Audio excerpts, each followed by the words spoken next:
Segundo o poeta romano Ovídio, no seu livro Metamorfoses, Pigmalião foi um rei da ilha de Chipre que resolveu viver em celibato porque não concordava com a atitude das mulheres da ilha, que ele considerava libertinas.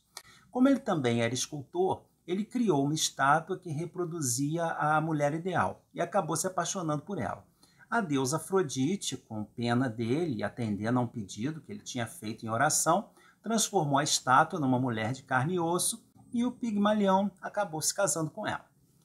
Muito tempo depois, do outro lado do mundo, em 1965, na cerimônia do Oscar, o filme My Fair Lady, do ano anterior, estrelado pela Audrey Hepburn, levou 8 das 12 categorias nas quais concorreu. Se tornou um dos filmes mais premiados da história e também um dos mais amados pelo público até hoje. E o que é que essas duas histórias, tão separadas no tempo e no espaço, têm em comum é o que eu venho conversar com vocês no vídeo de hoje.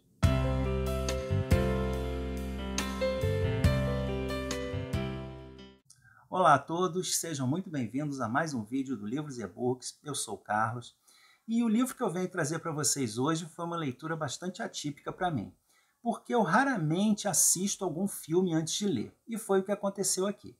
Eu e a esposa gostamos muito de filmes antigos, resolvemos assistir o famoso My Fair Lady, que nós conhecíamos só de nome, mas não tínhamos assistido ainda, e foi nos créditos desse filme que eu descobri que ele era uma adaptação da peça Pigmalião, do dramaturgo irlandês George Bernard Shaw. Fiquei com vontade de conhecer a obra original, e como é um texto que se baseia totalmente em nuances da linguagem, eu achei que seria uma boa ideia tentar ler a peça no original.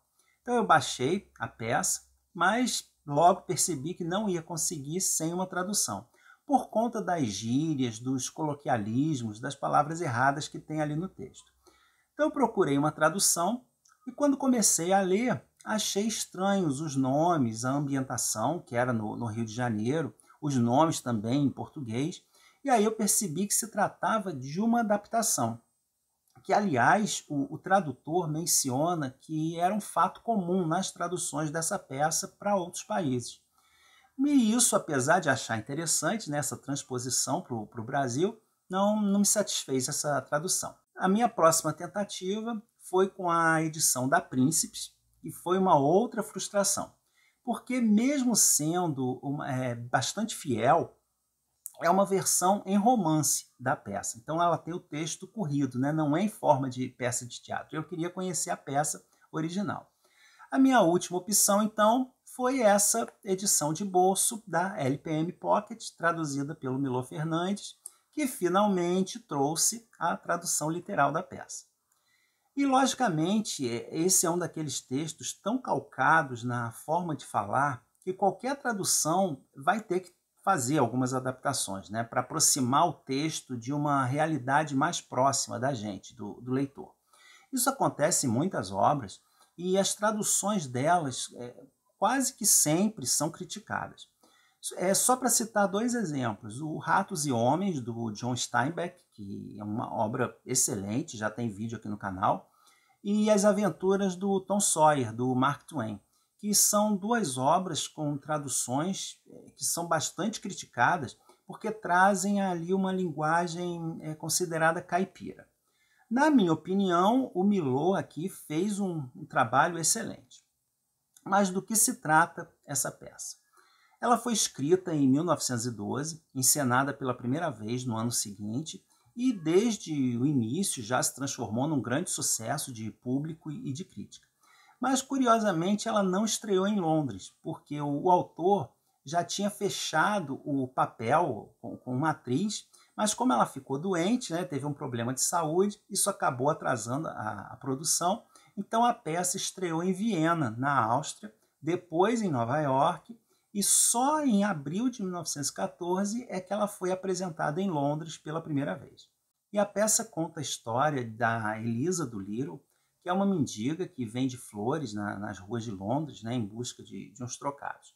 Ela não tem nenhum estudo, claro que fala muita coisa errada, e o som rude do sotaque dela chama a atenção do professor Higgins, que é um fonético muito famoso, e que tem uma capacidade incrível de descobrir muito sobre as pessoas apenas por conta dos sotaques delas. E ele está ali na noite, na porta do teatro, uma noite, tomando nota do dialeto das ruas, chamado dialeto Cockney, que seria ali a linguagem das ruas. No dia seguinte, então, a moça resolve procurá-lo e pedir para ter algumas aulas, já que o sonho dela é ter uma loja de flores e aprender a se expressar melhor, né, para os futuros clientes. O Higgs, então, ouvindo o sotaque ali horroroso da moça, né, que afronta os ouvidos dele, ele aposta com um amigo, o Coronel Pickering, que ele conseguiria transformar essa vendedora de flores numa dama da alta sociedade em apenas 6 meses. E decide oferecer a ela essas aulas. Mas é claro que não é só por gentileza que ele faz isso, né? Porque se a Elisa conseguir realmente ser moldada e se transformar numa lady, ele vai ser elogiado por todo mundo da alta sociedade como aquela pessoa, né? Aquele estudioso que consegue criar pessoas civilizadas apenas ensinando a elas a tão exaltada forma correta da língua inglesa. E o título dessa peça tem tudo a ver com o mito do Pigmalião lá da mitologia grega. Porque da mesma forma que aquele personagem, o professor aqui também tenta esculpir a mulher ideal. E a relação entre a Elisa e o Higgins é uma relação muito complicada, né, bem desigual, porque ele se utiliza do poder que ele tem sobre ela, achando que por oferecer essa oportunidade a ela de descobrir o mundo, ele considera natural que ela se submeta a ele, que ela fique a seus pés.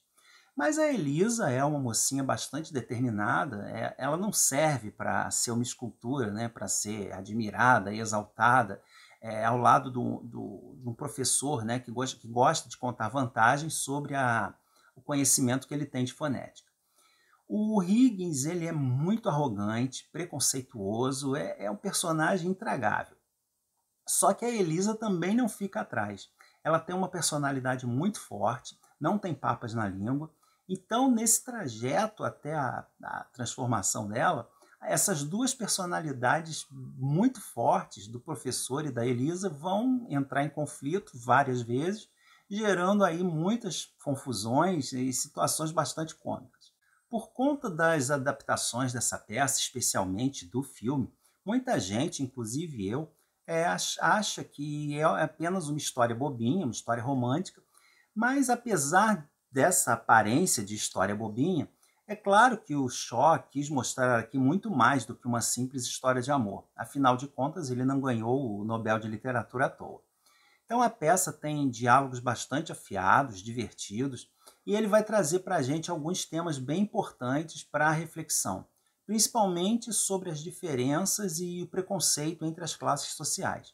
Ele vai falar muito aqui das pessoas ditas eruditas que se julgam a última bolacha do pacote, é parte aí de uma elite muito culta, mas com os sentimentos embrutecidos, que são pessoas incapazes de se comover com as dificuldades dos outros, e vai falar também da sociedade dessa época, que era bastante hipócrita, que valorizava apenas o aspecto externo das pessoas e se deixava enganar por palavras bonitas, né, e uma roupa elegante. E é muito interessante aqui esse contraste entre o Higgins, que é absurdamente culto, mas totalmente estúpido e grosseiro no trato com os outros, inclusive com a própria mãe. A Elisa, que é pobre, inculta, fala errado, mas tem atitudes humanas e uma vida muito mais rica e feliz que a dele, apesar de viver na miséria. E o Coronel Pickering, que fica ali fazendo um contraponto entre os dois, porque ele é uma pessoa que, apesar de inglês, como ele viveu muitos anos nas colônias, ele consegue ver essas pessoas consideradas inferiores com outros olhos, ao mesmo tempo que ele não tem aquele apego tão rígido aos hábitos, né, conservadores da sociedade dessa elite inglesa. E na peça fica bem presente essa questão da posição social, porque muitas vezes nós catalogamos as pessoas socialmente pela forma como elas falam. E mesmo que uma pessoa aí com educação precária, com uma situação social inferior, consiga melhorar de vida, como acontece aqui com o pai da Elisa, em um momento ou outro elas vão acabar se traindo pela linguagem e ficarão ali eternamente presas à sua origem pobre. Só que o Shaw coloca aqui que essa mudança social é possível, desde que a própria pessoa se coloque em outro patamar e persiga esse objetivo. A gente vê aqui a crença no poder transformador do ser humano, desde que ele se proponha a tal. E porque aqui essa transformação da Elisa em uma mulher da sociedade acontece não por conta da vontade ou da capacidade do professor, mas da obsessão da Elisa em se transformar em uma lady. Uma outra questão bastante comentada é sobre o final dessa peça, que ele é bem diferente e não agrada a muita gente. Inclusive, em várias edições do livro, inclusive nessa aqui, o autor colocou um pós-fácil em que ele explica por que ele não pôde dar à peça o final que o público desejaria. Eu não posso falar muito, porque o final está atrelado à própria construção dos personagens. Então, se vocês não querem spoiler, pula o vídeo até o minuto que está aparecendo aqui embaixo para continuar. Mas se já conhece a obra ou não liga para spoiler, então vamos em frente. Logicamente, à medida que a trama vai se desenrolando, a gente acaba acreditando que vai surgir algum sentimento ali entre os dois, mas isso não acontece, justamente por conta da construção dos personagens. Desde o início da peça, o Higgins é mostrado como um homem muito arrogante intelectualmente, impaciente com as fraquezas humanas, é bastante mesquinho com as misérias alheias, é insensível às dores dos outros, né? É um ser bem desagradável mesmo. Além disso, ele idealiza a mãe, que é colocada em vários momentos como a única mulher que seria dotada dos mais elevados atributos femininos.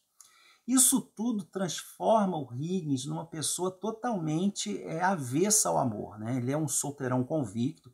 Aliás, em vários momentos ele tem falas bastante misóginas, e isso tudo afasta a possibilidade desse final romântico. A Elisa também, desde o início, ela fica chocada com essa personalidade agressiva, estúpida do professor e não está nem um pouco interessada em conquistar o amor dele. No final, depois de terminada essa experiência, ela começa a se questionar o que vai fazer da vida, porque com o conhecimento que ela adquiriu, ela já não pode mais voltar para as ruas para vender flores. Ou seja, a sua situação, na verdade, está pior do que antes. E o Higgins então diz para ela que a única coisa que lhe resta seria fazer um bom casamento. Mas no fundo o que ele quer é que ela continue morando com ele, cuidando da sua vida, né, como se fosse ali uma secretária. Usufruindo da situação social e do conforto financeiro que ele pode proporcionar a ela. Em suma, o que ele quer, na verdade, é um casamento de conveniência, e isso seria impossível, né, nesse momento, na Inglaterra desse momento, que era um momento em que o país vivia ali grandes mudanças, várias conquistas sociais, especialmente as conquistas femininas em relação ao voto, à ascensão social. Então, as mulheres dessa época já não dependiam exclusivamente do casamento. Então, um final ali romântico seria impossível para dentro do contexto social da época. E por fim, uma palavrinha sobre as adaptações. Em 1938, essa peça foi adaptada para um filme britânico, roteirizada pelo próprio Shaw, que inclusive ganhou um Oscar, e que fez com que o Shaw fosse o único ganhador de Oscar e de Nobel, né, da história. Mais tarde, em 1956, foi adaptado por um musical estrelado pela Julie Andrews e pelo Rex Harrison. Foi um enorme sucesso nos teatros, o que levou à filmagem do famoso My Fair Lady, de 1964, também protagonizado pelo Rex Harrison, que inclusive ganhou o Oscar, e pela Audrey Hepburn. O filme acabou vencendo 8 Oscars, inclusive aí o de melhor filme. E é importante frisar que essas versões romantizaram bastante a história, tirando muito da discussão social que tinha na peça original, inclusive com os finais bem diferentes. E além do filme, essa peça foi adaptada 2 vezes para a televisão brasileira, em 2 novelas. Pigmalião 70, em que os papéis foram invertidos, porque é uma mulher que se propõe a transformar a vida de um vendedor de frutas. E em 2015, uma outra novela, Totalmente Demais, também foi inspirada nessa peça. E nela, a Elisa é uma moça que foge de casa para escapar do assédio do padrasto, acaba morando nas ruas e vendendo flores para sobreviver. E acaba sendo o centro de uma aposta entre a editora de uma revista e um empresário que aposta que vai conseguir transformá-la ali em uma grande modelo. Em suma, é uma leitura bem rápida, muito gostosa, uma obra que vale a pena mesmo para quem já viu o filme.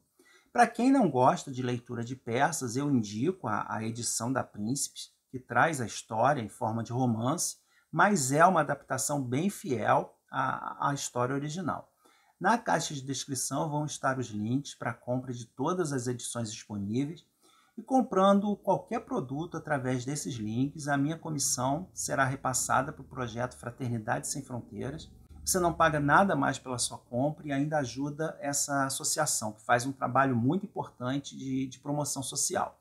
Eu vou deixar também aqui o endereço do site para quem quiser saber mais sobre o projeto. Então eu vou ficando por aqui, agradeço mais uma vez a audiência, aguardo os comentários de todos vocês e a gente se encontra no próximo vídeo aqui do Livros e E-Books.